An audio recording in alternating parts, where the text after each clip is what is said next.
Papa, sana hindi ka nagsisisi. At sadya humanda ka. Oo, eto, pakita ko lang. Batang Quiapo, Batang Quiapo, Batang Quiapo, Batang Quiapo, Batang Quiapo. Samot-sari man ang hamon, makasampilan ng mga sugat ng mga laban kong nilampasan. At sa kabila ng mga hirap at masakit, ako ay nasanay sa mundong magulot maingay. Matitira lamang ay mga matibay. Mga humarang ay pinakpakan, di lang basta-basta inambahan. Parang Quiapo, handang amunin ang lumanghalang kahit siguro ay kumakalam. Parang Quiapo, Dugo at pawis at nilaan, para sa pamilya ay nakipagsapalaran. Parang Quiapo, Sumangmakot at talagang pinagmulan, kaya naman siya'y binansaga.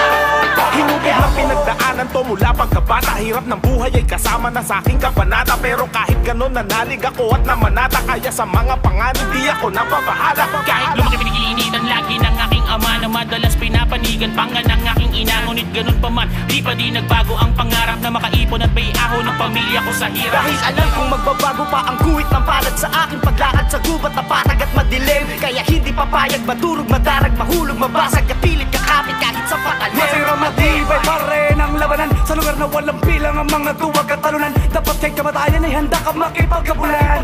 Yan ang kapalaran ng isang batang Quiapo. Samot-sari man ang hamon ay walang inatasan. Makasampilan ng mga sugat ng mga laban kong nilampasan.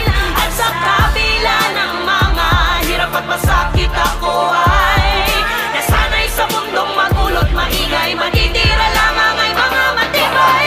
Mga humarang ay pinakpakan, di lang basta-basta inambahan. Parang Quiapo, handang amunin ang lumanghalang kahit siguro ay kumakalam.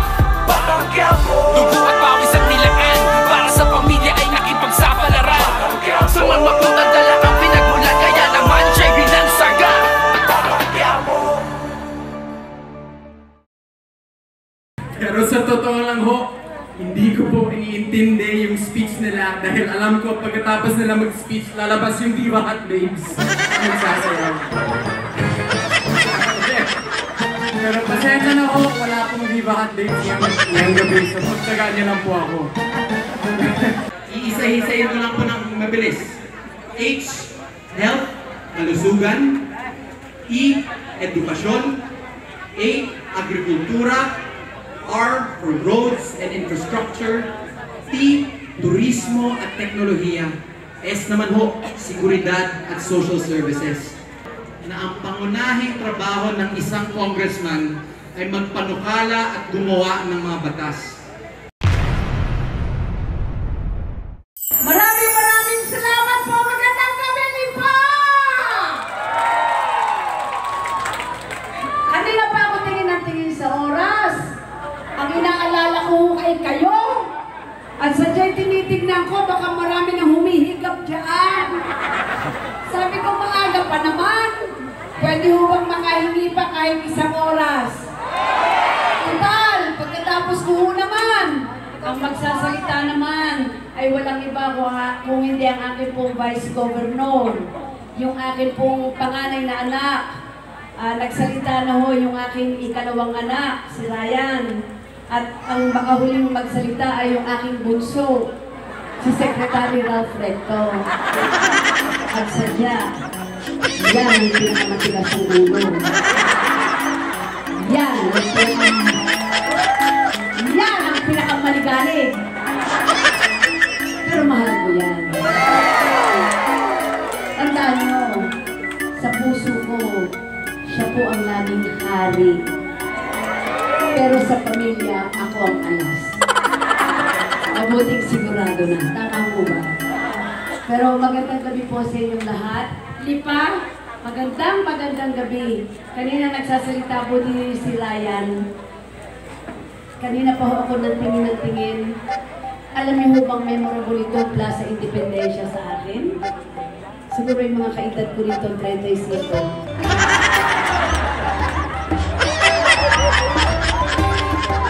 Pamilya ko kayo, binagastos niyo.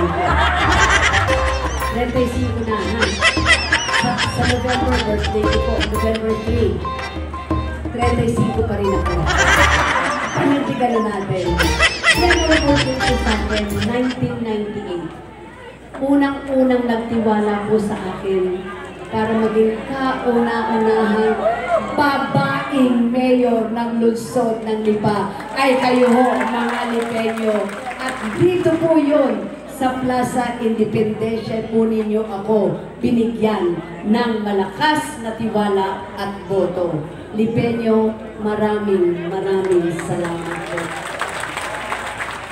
At kanina, iniikot ko rin po yung aking tingin.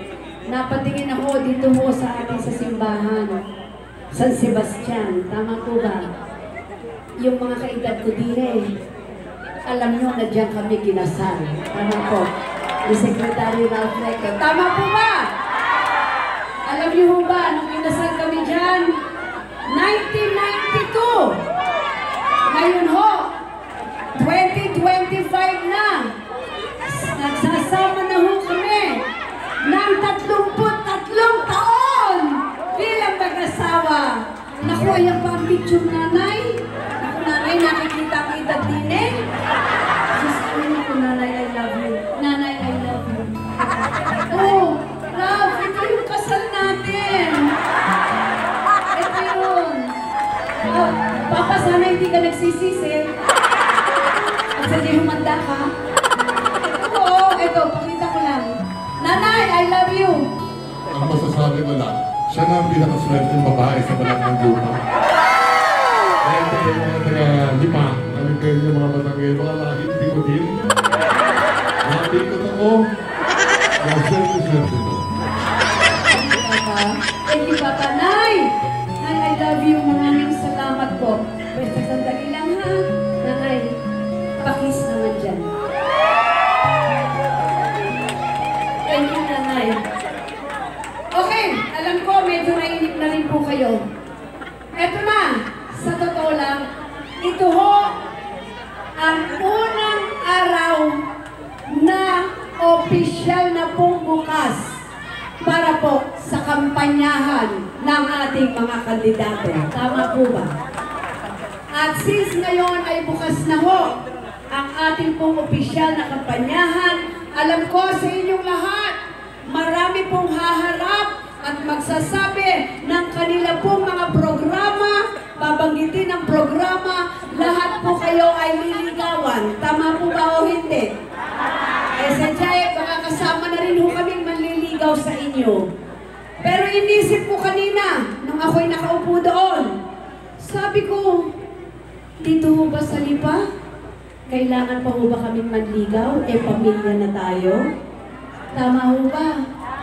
At palagay ko sa pamilya naman ay nagkakaintindihan at nagkakatulungan at nagbibigay na ng tiwala sa isa't isa. Tama ho ba? Kung tama ay pumalakpak kayo't sumigaw.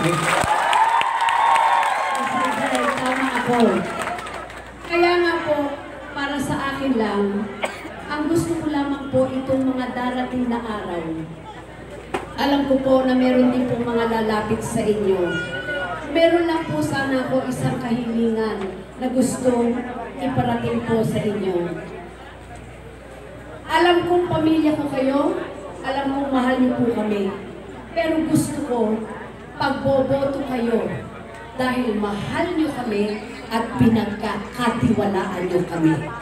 Tama po na. Tayo po'y nahilingan uli na tumakbo bilang gobernador ng lalawigan ng Batangas. Gumraduate na po ako, tapos na. Pero humiling uli ang ating pong mga mayors ko. Baka naman pwede kahit 3 taon, bumalik ka lang at ibalik mo yung iyong Hearts program. Kanina po, si Congressman Ryan Christian, binanggit na po ang Hearts program. Again, if I may reiterate, Hearts is acronym. Ang ibig sabihin po nito, ang pagtayo po ay pinalad sa tulong po ninyong lahat at sa tulong ng Panginoon Diyos at tayo po'y naging nanay uli ng lalawigan ng Batangas. Ang lahat ng bulto ng budget ng Kapitolyo ay pupunta sa HEARTS program. Pwede mo ba mabilisan lang? HEARTS is acronym. Again, binanggit ni Congressman, ulitin ko lang po. H stands for health. Pinakamalaking bulto po ng budget, ibibigay ko po sa pangkalusugan. E is for education. Isa sa bibigyan ko po ng malaking budget pag tayo naging ina ng lalawigan ng Batangas, edukasyon. Naniniwala pa rin po ako na sa totoo lang, ito na tayo ngayon, mga nanay at tatay, ang bukas ay hindi na atin. Ang bukas ay para na po sa ating mga anak at magiging anak. At sa teknolohiya na meron tayo ngayon, para makalaban sila, hindi dapat pabayaan ang kanilang edukasyon. Tama o hindi? At isang bibigyan ng prioridad ay edukasyon. Ang A po is agrikultura. District 1, District 3, yan pa rin po ang maraming ikinabubuhay. Tutulungan po natin sila sa pamamagitan po ng budget para sa agrikultura. R is for roads. Yan ho, kahit anong sabihin nyo, importante pa rin po sa isang bayan o sa isang lungsod na maayos ang kanila pong kalye. Bakit? Yan ang ginagamit nila panghanap buhay. Para na sa ganon, maanual, magdadala sa palengke, dahil pag lubak-lubak ang kalye, kalahati ka palang ubus na gasolina mo. Tama o hindi? Kaya bibigyan natin ng prioridad ng roads. T is for tourism. Napakaganda po ng Batangas. Sa totoo lang, nandyan po ang ating Mabini diving site. Nandyan ang Padre Pio na dinadayo. Dahil po kay Santo Tomas, kay Padre Pio. Nandito po ang Carmel sa atin. Tama po ba? Landmark ng Lipa. Nandiyan din po ang ating pong Isla Verde, center of marine biodiversity in the world. Pinupuntahan ng mga scientists para makita ang mga species sa ilalim ng tubig, mahigit 2,000 na wala sa ibang mundo. So tourism is very, very important. More tourists coming in, more job opportunities for Batanggenyo. Pwede mo bang magkwento lang ng konti? Kanina, tinawagan na naman ako ng mga kaibigan ko pong investors sa Taiwan. At gusto ay makipagpulong po ako sa kanila sa April 6. Sabi ko, kami po'y naikot at sa Jay nangangampanya. Sabi ko, ako'y tumatakbo pa rin ng gobernador. Ang sagot po sa akin, ay panalo ka na! Ay sabi ko, ay hindi pa. Ay gusto na namin mag-invest dyan sa Batangas. Dito kami sa Lima, sa Batangas, at saang lugar pa naman dyan sa District 1 or 3. Ang sabi ko lang po sa kanila, isa lang po. Sadya, pag gusto nyo pumasok sa Batangas, i-welcome namin kayo. Pero isa lang po ang kontrata ko. Mga Taiwanese po ito. Just one contract. Hindi namin kayo pahihirapan sa mga pagtanggap ng ipag-ayos ng inyong dokumento. Pero isang kontrata ang hihingin ko.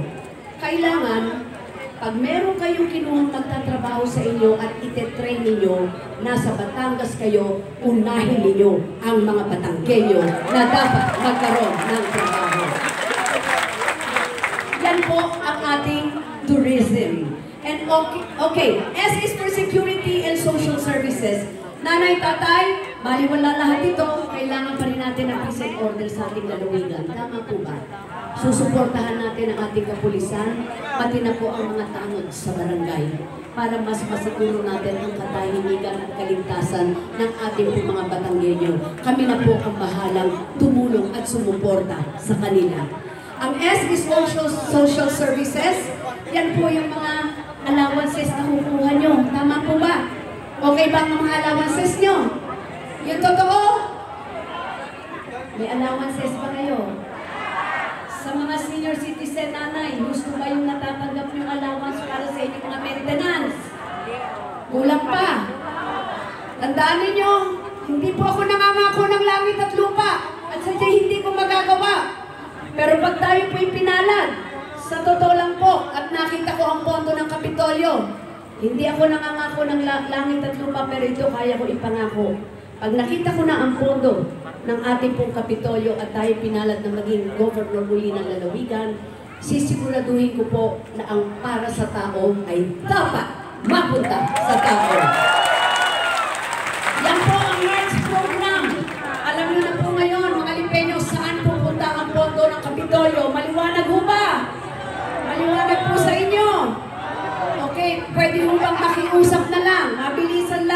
Gusto ko lamang po makiusap ng dalawang bagay. Pwede ho ba? Unang-unang pakiusap ko, tama ho sila. Sana huwag niyo na ho kaming paghiwa-hiwalayin. Pwede ho ba? Mas buo ang aming pamilya. Mas buo rin po ang serbisyong maibibigay namin sa inyo, mga Batanggenyo, mga Lipeño. Sana ho, nandyan naman si Ralph, Secretary, nandyan ang ating Kongreso, kung inyong tutulungan at pagkakatiwalaan, nandyan po si Ryan Christian Recto, nandyan po ang CWS, nandyan po ang ANCAS, na umupo po sa Kongreso. Mas maraming manalo sa kanila, mas mabuti dahil tutulong yan dito sa lungsod ng Lipa at sa lalawigan ng Batangas. Paalala lang, ang ating party list, isa lang ho. Pag nagboto kayo ng dalawa, sayang ang boto nyo kasi invalid. Kung gusto nyo, dito ho ay ANCAS. At pagkatapos dito CWS. At pareho naman ho silang tutulong sa ating lahat dito sa Batangas at dito sa Lipa. Pwede ho ba? Pangalawang pakiusap lamang po sana. Ikalawang pakiusap ko lang po sana. Ngayon po na ako po ay hinilingan na tumakbo po bilang governor uli o nanay ng lalawigan ng Batangas. Ako ho ba'y inyong pagkakatiwalaan? Pamilya ko sa Lipa. Pagkakatiwalaan niyo ba ako? Kakayanin ko ba ang trabaho? Ay, sadya'y kaya ko. Pero nanay tatay, tama sila. Hindi kaya ng mag-isa. Kailangan ko po ang aking sangguniang panglalawigan. Alam niya ng mayor, alam niya ng ating mga konsehal, andito si Kabibong bilang bukal, andito rin ho si Jun bilang bukal, makakasama ko sa atin po sa lalawigan.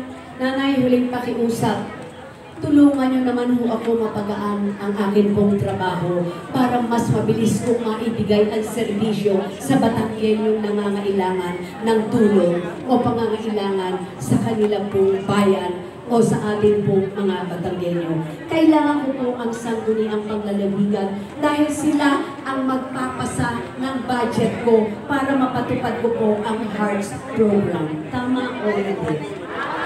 Tama ho ba? At ang aking pong pakiusap at hinihiling sa inyo, sana naman ho, ituloy-tuloy na po natin ang suporta niyo po sa akin at lalo na sa aking sangguniang panglalawigan, pangungunahan po ng akin pong Vice Governor na walang iba kundi si Luis Manzano. Tinanong nila, bakit si Luis Manzano? Ang sagot ko po, bakit hindi? Sa kanya ako nagtitiwala. Unang-una, aaminin ko na po, ako po'y senior citizen na rin. At hindi na kakayanin pa lahat ng sabay-sabay. 3 taon lang ito Tama po ba? Napakabilis ng 3 taon, nanay-tatay.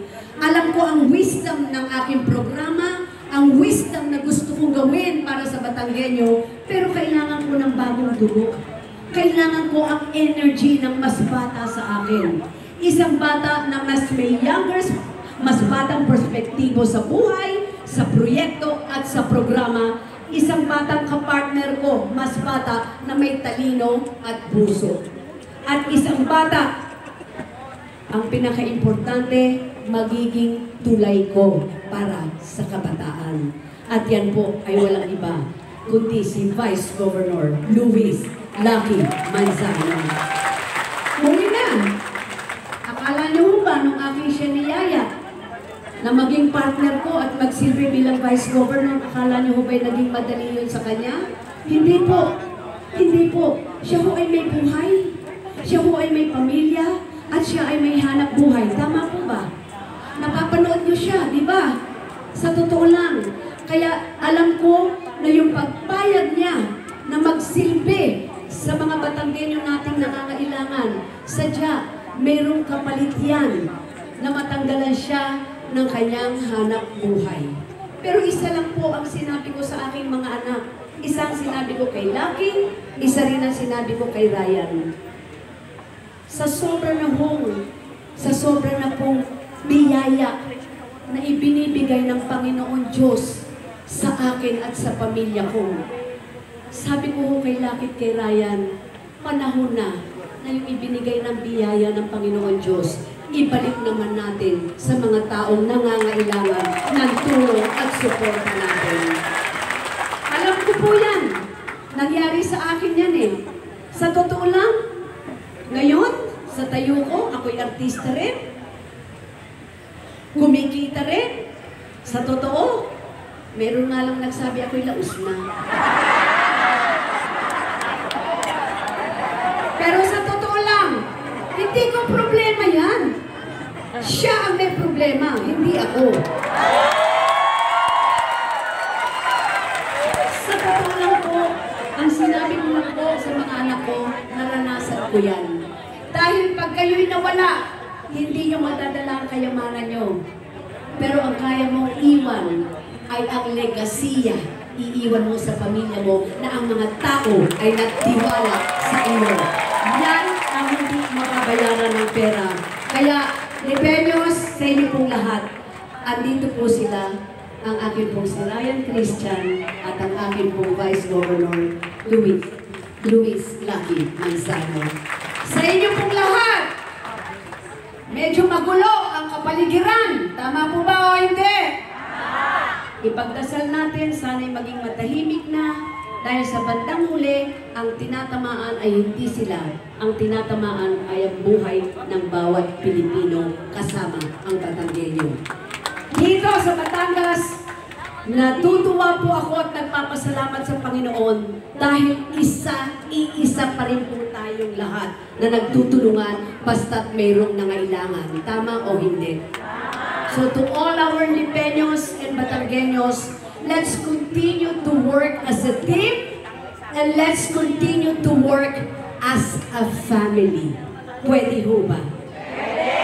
Kami ho ba ng pamilyang ito, ng Bagong Lipa, at ang siyang magre-represent sa inyo, sa Kongreso, at kami naman po ang magre-represent sa Kapitolyo, pwede ho ba namin makuha ang inyo pong oo? Sabi ko, hindi na kami manliligaw, pero mukhang nanliligaw pa rin po kami. Pwede ko ba umasa sa kompormiso po ninyo na hindi nyo kami pababayaan? Makakaasa po ba? Sana naman ang kwentuhan natin dito, madala nyo po sa inyong mga pamilya, barangay, hanggang sa laylayan.